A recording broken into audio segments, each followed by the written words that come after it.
What stood out to you about this ineptitude of a team that is having awful mental mistakes, a lot of penalties, and really bad play calling, especially in crucial situations? Yeah, I mean, you guys touched on it. It's Alex Van Pelt, and these are the situations where I really wish we could talk to offensive, defensive coordinators after the game, because all the questions I had were for him. At the end of the first half, why are you throwing the ball deep inside your own territory when you have a lead? At the end of the game, when you have a chance to go win it and you have plenty of time, obviously you're down 15-10, but you have over 2 minutes. You're inside the 20. You can run the football if you want to. He chooses not to. 4 straight incompletions. They turn the ball over. It's decisions like that they can't afford. They're not talented enough to overcome. They're not, they haven't been together long enough to overcome these decisions, and they're really killing them in games like this. I think if you want to put this game on anybody in particular, it's Alex Van Pelt. I've been very disappointed in him the last 2 weeks, just the way he's been calling games. Yeah, same. In an offense that's supposed to be predicated off running the ball too. Right, yeah. Yeah, they've been preaching it for, it's been 8 months now. It's ever since they hired him. He's coming from a system where they ran the ball down to people's throats in Cleveland, and we obviously see what Cleveland's doing right now, where they're trying to throw the ball more and they look like crap. The Patriots are trying to throw the ball even though they probably shouldn't, and they're built to run it, and they look like crap offensively. So, you're preaching one thing and you're doing another. That's a very confusing dynamic, especially when you see that the run game is working. And we'll talk more about, 7.1 yards per carry going into the fourth quarter, and you're throwing the ball more than you're running it. That makes no sense. So the decision-making as a whole from the staff, and I think it falls on Jerod Mayo a little bit for him to, he's got a channel on his mic where he can go talk to Alex and tell him, hey, Alex, run the ball. We're a running football team. We have a lead. Let's run the ball. He obviously didn't do that until late, in the middle of the fourth quarter, I think, is when they actually started to commit to the run, and then it was too late after Miami scored. So bad decision-making all around from the coaching staff. I think for as bad as this team is, the coaching staff was even worse today. Yeah, I'll take it a step further. And you know this about me, Keegs. I've been banging the drum to play Drake May, and at this point, not only with the offensive line, which George always lays out for me, but with the play calling or lack thereof with Alex Van Pelt, I mean, where the hell is the creativity? I don't even want to see the kid who we know can run, can throw. You can be more creative with this offense, but I just don't believe the play calling is going to be there to do that. At least Alex Van Pelt has shown me nothing to suggest that. Let me ask you this. What was the pulse in the building? And here's where I want to go with you, because I had a buddy, and George as well, I had a buddy at the game in the stands, and he sent us a video of him sitting there and the people around him the language and the complaining about, there's high school offenses better than this. I'm watching this game, and I just can't believe Patriots are at home, Tua's out, winnable game, and this is what we get. This is the product, at least offensively. What was the pulse in the building? How was the crowd? I imagine when the Patriots were up, it was happy-go-lucky, but as things started to fall apart there towards the end, what was the crowd? And certainly after the game, what did you sort of pick up from it? Yeah, I would say for an early season game, and George made the joke at the top of the show where it was really nice out today. It was a beautiful day to go out, watch some football. Even in the early portion of the game, it was about 85% full. You could notice that there were seats that were empty. So I think that plays into it a little bit, where there were some people who just decided to not come to this game, or they couldn't sell all the tickets. And then in the press box, outside of the fans who were in the stands, and I keep looking over here because I'm looking at all of the empty seats, and it's not that much different from 2.5 hours ago whenever the game ended. But inside the press box, you could hear at certain points like, what are they doing? What was that decision? And it's the audible groans like, oh, that's ugly football. And at halftime, I went downstairs to grab a drink, and somebody was walking by me, and he goes, I think that's the ugliest half of football I've ever watched. And it's hard to disagree with him. It was that bad early on in the game, and that's when they had the lead, and it just continued to get worse. So it was a rough day at Gillette Stadium for the hometown team. At halftime, there was 98 net yards for the Patriots offense, 15 dropbacks to 8 rush attempts. Yep. 15 dropbacks to 8 rush attempts. I say that again. After Rhamondre Stevenson had his 33-yard touchdown run, 13 of the next 17 play calls were pass plays. You can't live in a 60-40 world, pass to run, especially against the Dolphins, who have been bludgeoned on the ground, especially without a Jalen Phillips, and in a game that was always up to par with your game script. It wasn't 21-10. It wasn't 17-10. It wasn't 14-10. It was 10-3. Run the damn football, especially when Rhamondre Stevenson finishes with 12 carries for 89 yards and a score. You take away that long run, Keegan, that's still 4.7 yards per rush. Add it back because he earned it, which was a great block by Mike Onwenu out on the boundary after pulling. An awesome downfield block from Kayshon Boutte, which, let me give one credit to Alex Van Pelt.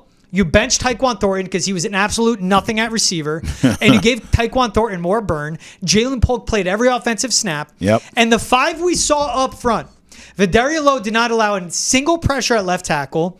Michael Jordan was serviceable at left guard.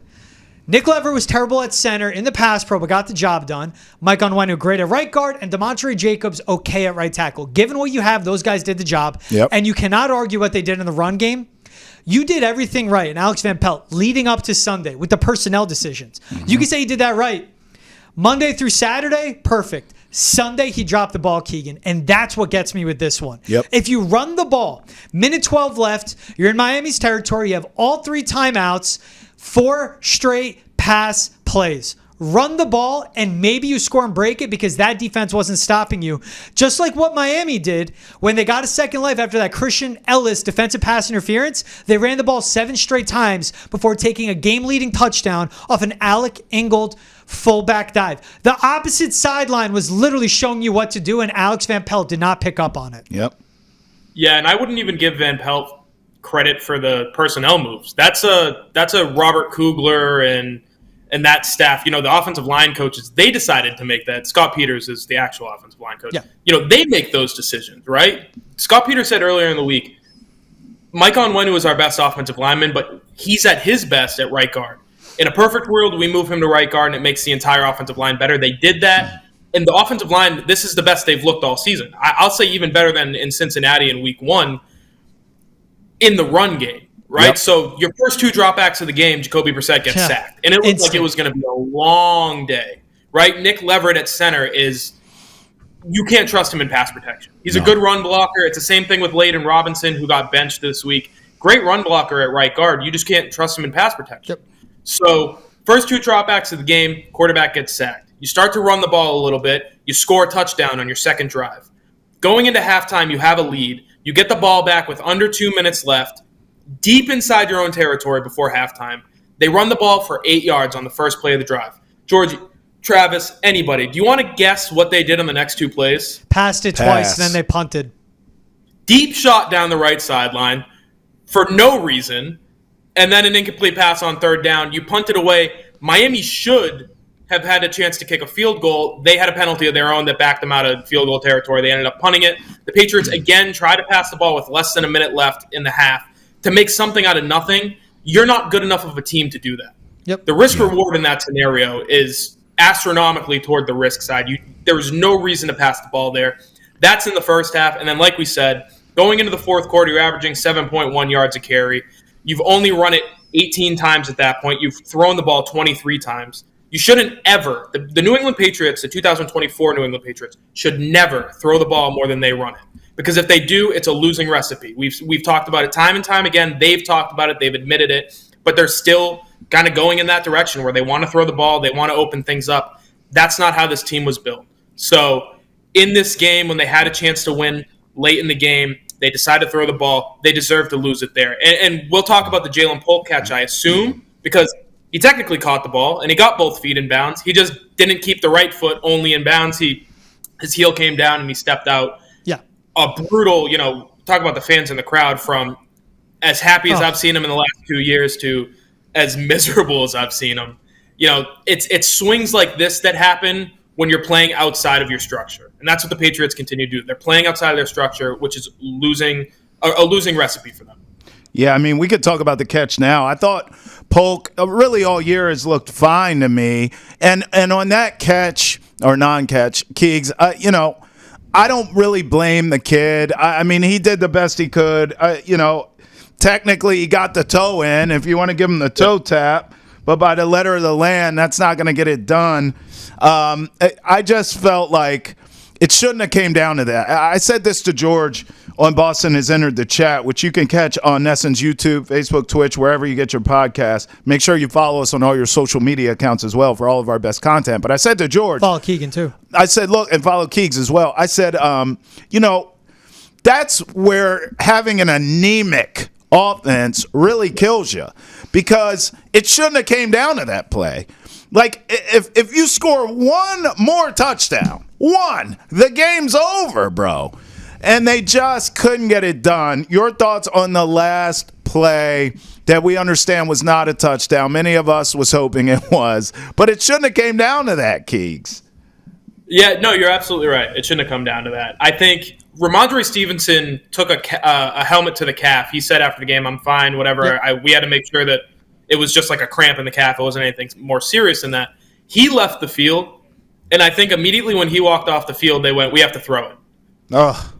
Which is incorrect, because Antonio Gibson is averaging more yards per carry than Rhamondre Stevenson is. Right. He's about as good as a second running back as you could ask for on a bad football team. Yes. Like, he's been their most explosive player to this point in the season. He has their longest rush. He has their longest catch. Antonio Gibson is the star of this offense.